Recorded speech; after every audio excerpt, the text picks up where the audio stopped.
Assalamualaikum warahmatullahi wabarakatuh. Perkenalkan, nama saya Dwi Hani Firman.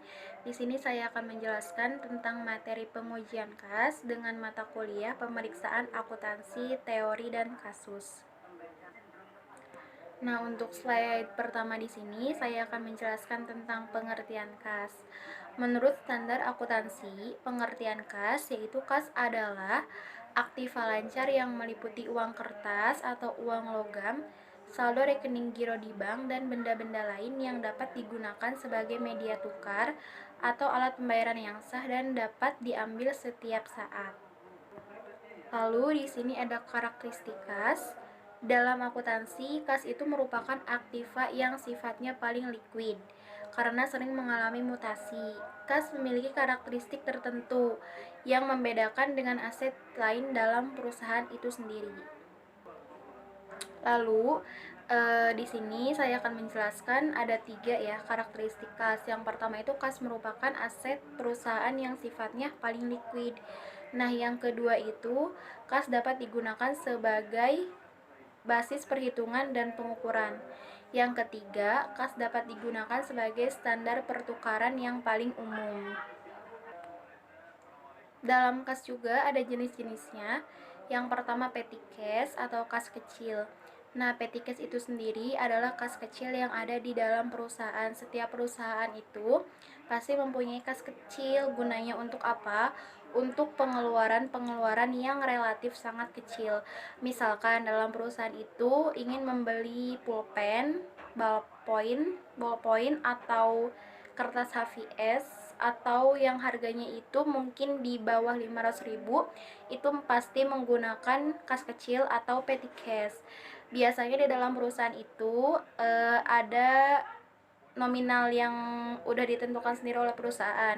Ada yang 0 sampai 1 juta, ada yang 0 sampai 1.500.000, atau ada juga 0 sampai 2 juta, bagaimana kebutuhan perusahaan itu sendiri. Nah, tapi jika perusahaan itu mengeluarkan pembiayaan yang jumlahnya di atas 500.000, misalkan perusahaan membeli suatu kendaraan, itu nggak mungkin pakai kas kecil, pasti menggunakan uang kas yang jumlahnya relatif besar, atau juga bisa menggunakan rekening perusahaan itu sendiri yang dikeluarkan oleh perusahaan itu. Nah, yang kedua itu kas di bank. Kas di bank itu artinya uang perusahaan yang disimpan di bank, rekening perusahaan tertentu yang jumlahnya relatif besar. Nah, yang membedakan antara petty cash dan kas di bank itu, kalau petty cash itu yang jumlahnya relatif kecil, kalau misalkan kas di bank itu jumlah kasnya itu relatif besar. Jadi yang punyanya itu cuma hanya rekening perusahaan, bukan rekening pribadi. Nah, dalam hal akuntansi itu jika kas di bank itu pasti selalu berhubungan dengan rekening koran perusahaan bank tersebut. Dilanjut ada pelaporan kas. Pelaporan kas sendiri dapat dilakukan secara langsung. Namun, pada pelaksanaannya selalu terjadi beberapa masalah dalam pelaporan kas itu sendiri. Nah, di sini ada yang namanya kas ekuivalen, disebut juga dengan setara kas, yaitu kelompok aset perusahaan yang jumlahnya kurang dari 3 bulan. Yang kedua ada restrict cash yang dipisahkan khusus untuk membayar kewajiban di masa mendatang yang nilainya cukup besar. Misalkan perusahaan itu mempunyai hutang kepada bank yang jumlahnya relatif besar dan untuk dicicil setiap bulan sekali. Otomatis sebelum tanggal jatuhnya tempo itu sendiri, perusahaan harus sudah menyiapkan uang tersebut sebelum tanggal jatuh tempo itu sendiri. Nah, selanjutnya yang terakhir itu ada bank overdraft. Rekening negatif yang terjadi karena nasabah menulis cek yang jumlahnya besar di rekening dan dianggap sebagai hutang sehingga dapat dilaporkan sebagai suatu ekspansi kredit. Lalu di sini ada fungsi kas. Nah, fungsi kas itu sendiri dibedakan menjadi 2. Yang pertama, yang termasuk kas, yang kedua yang tidak termasuk kas. Nah, yang termasuk kas itu sendiri, yang pertama itu ada uang tunai, ialah baik berupa uang kertas maupun uang logam yang dikeluarkan oleh pemerintah Indonesia atau oleh pemerintah negara lain. Misalkan BI itu pasti selalu mengeluarkan uangnya. Jadi yang mengeluarkan uang tunai itu misalnya BI yang suka mengeluarkan uang baru kayak gitu, uang 1000, uang 500, itu yang mengeluarkannya itu BI dari pemerintah Indonesia. Atau bisa juga dari pemerintah negeri, misalkan dolar, pemerintah luar negeri, misalkan dolar. Nah itu kan jadi kan masuk ke uang tunai dari negara lain kayak gitu. Lalu yang kedua, ada uang tunai yang tersimpan dalam lembaga keuangan bank, namun berbentuk giro ataupun rekening tabungan atau saving deposit. Misalkan perusahaan punya tabungan sendiri atas nama rekening perusahaan sendiri itu di bank. Yang ketiga, instrumen lainnya yaitu money order personal check atau cashier dan bank draft. Nah, yang tidak termasuk kas itu ada deposit berjangka atau time deposit. Artinya, simpanan di bank yang hanya dapat diambil sewaktu-waktu dalam jangka waktu tertentu. Jadi, semisalkan kita nabung di bank, tapi kita ngambil uang yang kita tabung itu sudah ditentukan, kita bisa ngambilnya itu pada tanggal berapa. Jadi nggak kayak tabungan biasa yang kita bisa ambil sewaktu-waktu pas kita butuh. Tapi kalau misalkan time deposit itu sudah ditentukan sendiri oleh pihak banknya, kita bisa mengambilnya tanggal berapa, bulan apa. Nah itu namanya time deposit.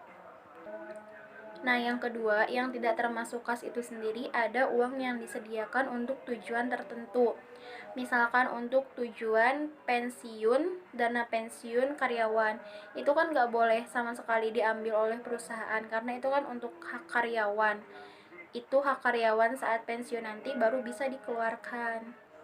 Nah, yang ketiga itu ada cek mundur atau post date check, yakni tidak dapat digolongkan ke dalam kas sebelum jangka waktunya. Lalu di slide selanjutnya ini menjelaskan tentang pengawasan kas, ada penerimaan kas, pengeluaran kas, pemeriksaan kas, dan perhitungan kas. Nah, kalau penerimaan kas itu berbagai uang tunai yang diterima perusahaan, misalkan dari penjualan, pelunasan piutang, dan pinjaman perusahaan itu sendiri. Maka prosedur pengawasannya itu misalkan diadakan pembagian setiap tugas, fungsi penerimaan, pencatatan, dan penyimpanan kas. Lalu setiap penerimaan itu diwajibkan disetorkan ke bank. Misalkan si perusahaan itu menerima uang hari ini dan hari ini juga si uang itu harus disetorkan ke rekening bank perusahaan. Nah, terus yang selanjutnya itu dibuat laporan kas setiap hari. Beberapa perusahaan itu ada yang membuat laporan kas itu sehari sekali, ada yang seminggu sekali, ada yang sebulan sekali, ada yang 1 tahun sekali. Itu bagaimana tergantung keputusan perusahaan itu sendiri. Nah, selanjutnya ada pengeluaran kas. Kalau pengeluaran kas itu sendiri uang dalam suatu perusahaan untuk membayar berbagai macam transaksi. Maka prosedur pengawasannya itu semua pengeluaran yang relatif cukup besar menggunakan cek. Jadi kalau misalkan pengeluarannya kecil itu bisa menggunakan uang tunai. Nah, dalam pengeluaran kas itu sendiri bisa dibedakan menjadi pengeluaran besar dan pengeluaran kecil. Apa yang membedakan pengeluaran besar dan pengeluaran kecil? Misalnya pengeluaran kecil itu kayak tadi petty cash, kita membeli barang-barang yang harganya relatif di bawah 500.000, atau misalkan perusahaan membayar jasa pembuangan sampah gitu, atau membayar listrik yang di bawah 500.000, atau membayar kebersihan. Itu biasanya kalau misalkan di bawah 500.000 biasanya menggunakan petty cash. Tapi kalau misalkan pembayarannya di atas 500.000, pengeluaran kasnya itu biasanya menggunakan cek. Jadi kan biar ada bukti gitu dalam pengawasannya itu.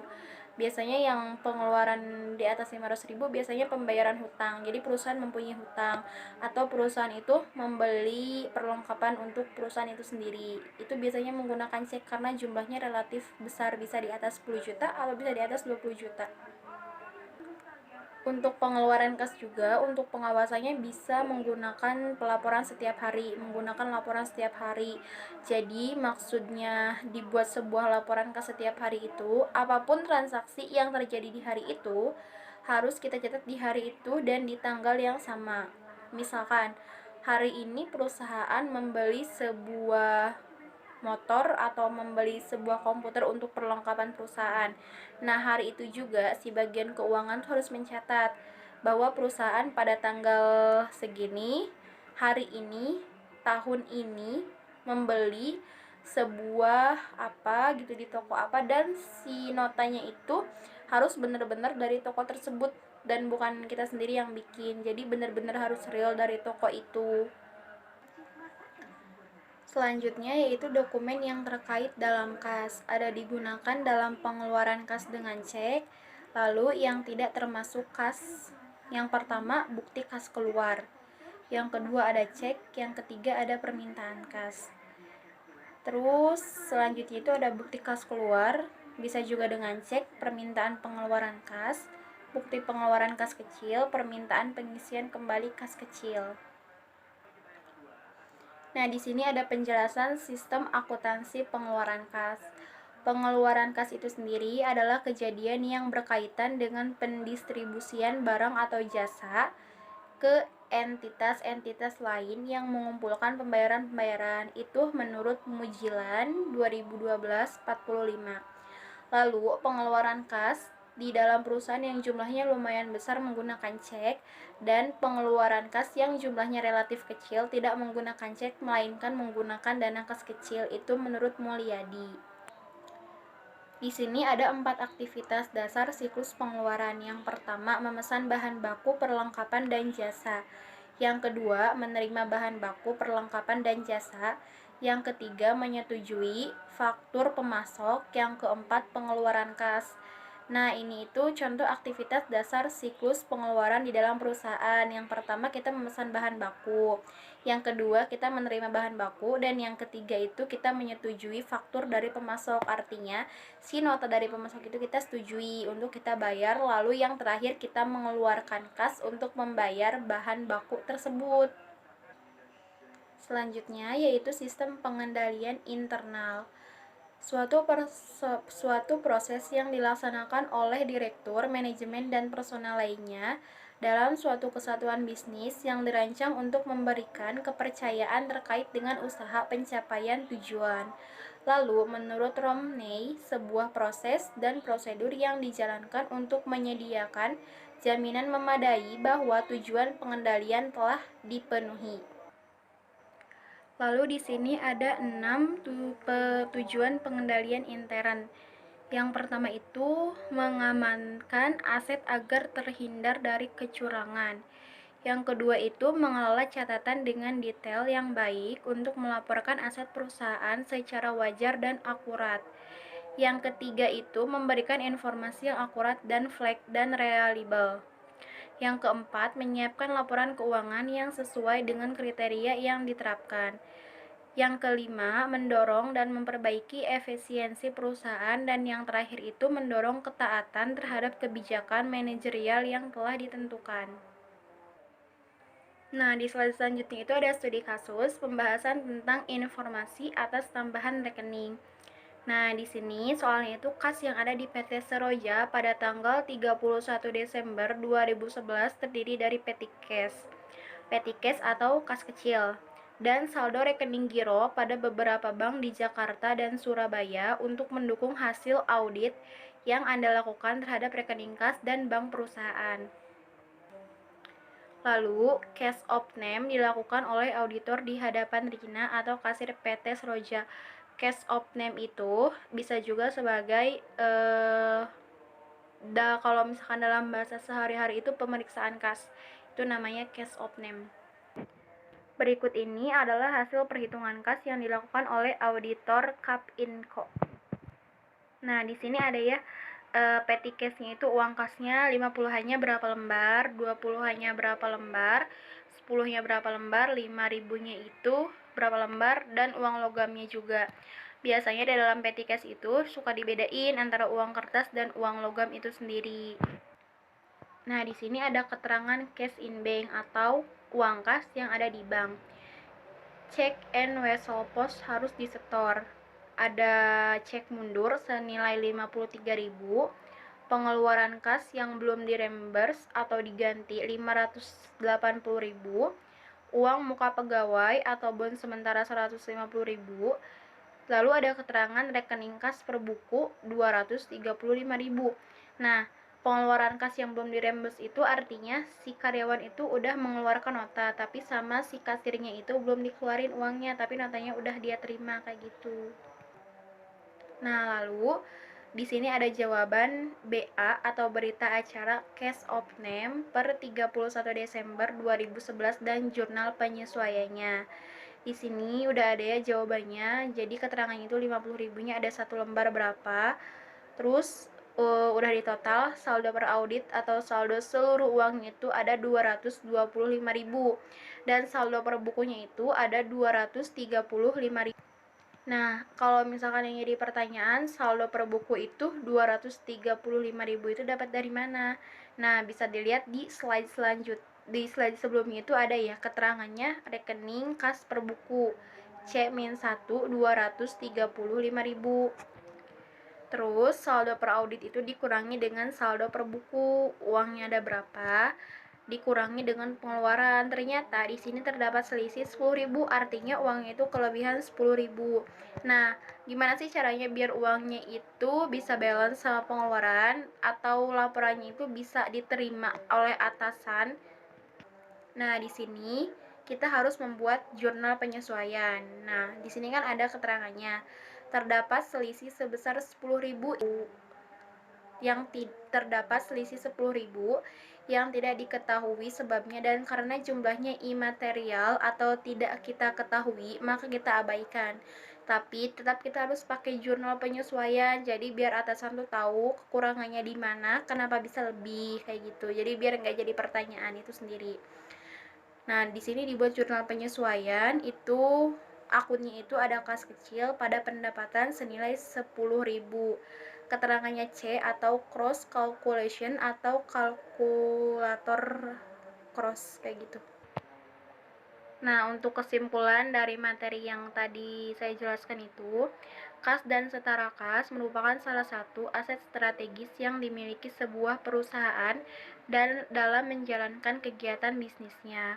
Pemeriksaan yang dilakukan terhadap kas dan setara kas menjadi salah satu penilaian penting bagi auditor dalam meyakinkan diri untuk memberikan opini terhadap laporan keuangan perusahaan yang diperiksa. Pengelolaan kas dan setara kas tidak dapat dipisahkan dari struktur pengendalian internal atau SPI yang baik. Semakin baik SPI terkait kas dan setara kas akan semakin memudahkan auditor dalam memeriksa kas dan setara kas perusahaan, sehingga kewajaran kas dan setara kas menjadi hasil yang memuaskan bagi perusahaan.